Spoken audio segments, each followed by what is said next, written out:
بسم اللہ الرحمن الرحیم۔ السلام علیکم۔ 5G نیٹ ورک کے بارے میں بہت سارے شکوک و شبہات پائے جاتے ہیں، لیکن ان میں سے ایک مسئلہ نیشنل سیکیورٹی کا ہے۔ امریکہ اور برطانیہ کی طرف سے چائنا پر یہ الزامات لگائے گئے ہیں کہ چائنا کے 5G نیٹ ورک کی مصنوعات استعمال کرنے سے ڈیٹا سیکیورٹی اور نیشنل سیکیورٹی کو خطرہ لاحق ہو سکتا ہے، کیونکہ آج کل دنیا کے سیاسی حالات بڑی تیزی سے تبدیل ہو رہے ہیں، اور حال ہی میں برطانیہ کی حکومت نے اپنے تمام موبائل آپریٹرز کو حکم جاری کیا ہے کہ وہ 31 دسمبر کے بعد چائنا کی بنی ہوئی کوئی بھی 5G مصنوعات کو نہیں خرید سکیں گے، اور جو آلات یا اکوپمنٹ چائنا کے آلریڈی استعمال میں ہیں ان کو 2027 تک اپنے نیٹ ورک سے 5G کی تمام کٹس بھی مکمل طور پر ہٹانا ہوں گی۔ ہم آپ کو اس خبر کی ڈیٹیل سے آگاہ کرتے ہیں، لیکن اس سے پہلے ہماری گزارش ہے کہ ہمارے چینل کو سبسکرائب کیجیے، بیل آئیکن پر کلک کیجیے تاکہ ہر نئی آنے والی ویڈیو سے آپ کا رابطہ جڑا رہے۔ برطانیہ اور چین کے درمیان میں کم از کم اب دو معاملات ایسے ہیں جن پر کشیدگی کافی زیادہ بڑھ چکی ہے، جن میں ایک تو ہانگ کانگ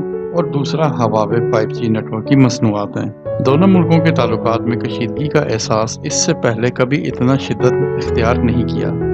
اگر بات ہواوے کی ہو تو بورس جانسن نے گزشتہ ہفتے کہا تھا کہ چین کو اب ایک کاروباری حریف کے طور پر دیکھا جائے گا، اور ان کے اس بیان سے یقیناً بدمزگی پیدا ہوگی۔ اس سے پہلے امریکہ بھی ہواوے کی 5G مصنوعات کو قومی سلامتی کے لیے خطرہ قرار دے کر پابندی لگا چکا ہے، تاہم چینی کمپنی ہواوے اس الزام کی تردید کرتی ہے۔ برطانیہ کے 5G نیٹ ورک پر پابندی کے اعلان کے بعد چائنا کے سفیر لیبی زیونگ منگ نے ٹویٹر پیغام میں بتایا کہ ہواوے سے متعلق برطانیہ کا فیصلہ مایوس کن اور غلط ہے۔ امریکہ میں ہواوے کے چیف سیکیورٹی افسر اینڈے پرڈے نے کہا کہ یہ اقدام ہواوے کے لیے بہت بری خبر ہے، لیکن اس سے برطانیہ پر زیادہ منفی اثرات پڑیں گے۔ برطانیہ نے کہا کہ اس اقدام سے ملک کے اندر 5G کی تنصیبات میں 1 سال کی تاخیر ہو جائے گی۔ برطانیہ کے منسٹر برائے ڈیجیٹل امور اولیویے ڈاؤن نے کہا کہ برطانیہ کے لیے یہ فیصلہ کرنا آسان نہیں تھا، مگر برطانیہ میں ٹیلی کام نیٹ ورک کے لیے درست فیصلہ ہے۔ چونکہ امریکی پابندیوں کا اثر مستقبل کے آلات پر پڑے گا،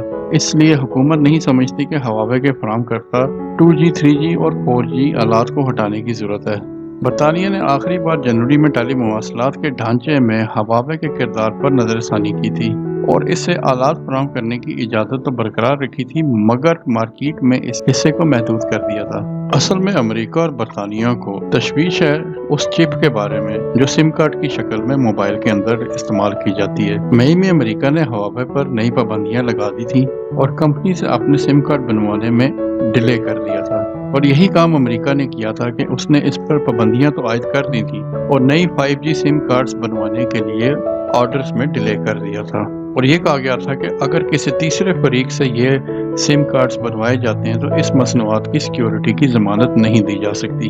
اور یہ فیصلہ ان کی قومی سلامتی کے ادارے GCHQ کی ایک رپورٹ میں دیا گیا تھا۔ مگر اس فیصلے کے کچھ سیاسی پہلو بھی ہیں، مثلا برطانیہ کی امریکہ کے ساتھ تجارتی ڈیل کرنے کی خواہش، اور کرونا وائرس سے نپٹنے اور ہانگ کانگ کے معاملے میں چین کے ساتھ بڑھتی ہوئی کشیدگی۔ ہواوے کا کہنا ہے کہ برطانیہ میں اس کے 1600 ملازمین ہیں اور وہ برطانیہ میں چینی سرمایہ کاری کا اہم ذریعہ ہیں۔ ہواوے نے پیر کے روز اعلان کیا تھا کہ 2019 کے پہلے 6 مہینوں کے مقابلے میں اس سال 6 مہینوں میں اس کی فروخت میں 13% تقریباً $65 ارب اضافہ ہوا ہے، اور اس میں برطانیہ کا حصہ بہت کم تھا۔ اب سے کچھ عرصہ قبل ڈونلڈ ٹرمپ نے کھلے عام یہ بات کی تھی کہ وہ چائنا کو مالی اور اقتصادی طور پر دنیا میں پیچھے چھوڑنے کے لیے بہت سارے منصوبے تیار کر رہے ہیں، اور اسی منصوبے کی ایک کڑی 5G نیٹ ورک کی مصنوعات کا بائیکاٹ بھی ہے، اور اب حال ہی میں برطانیہ نے بھی چائنا کے 5G نیٹ ورک کی مصنوعات کا بائیکاٹ کر دیا ہے۔ اگر آپ کو ہماری ویڈیو پسند آئی ہے تو ہمارے چینل کو سبسکرائب کیجیے، بیل آئیکن پر کلک کیجیے تاکہ ہر نئی آنے والی ویڈیو سے آپ کا رابطہ جڑا رہے، اور کمنٹ سیکشن میں اپنی رائے کا اظہار ضرور کیجیے۔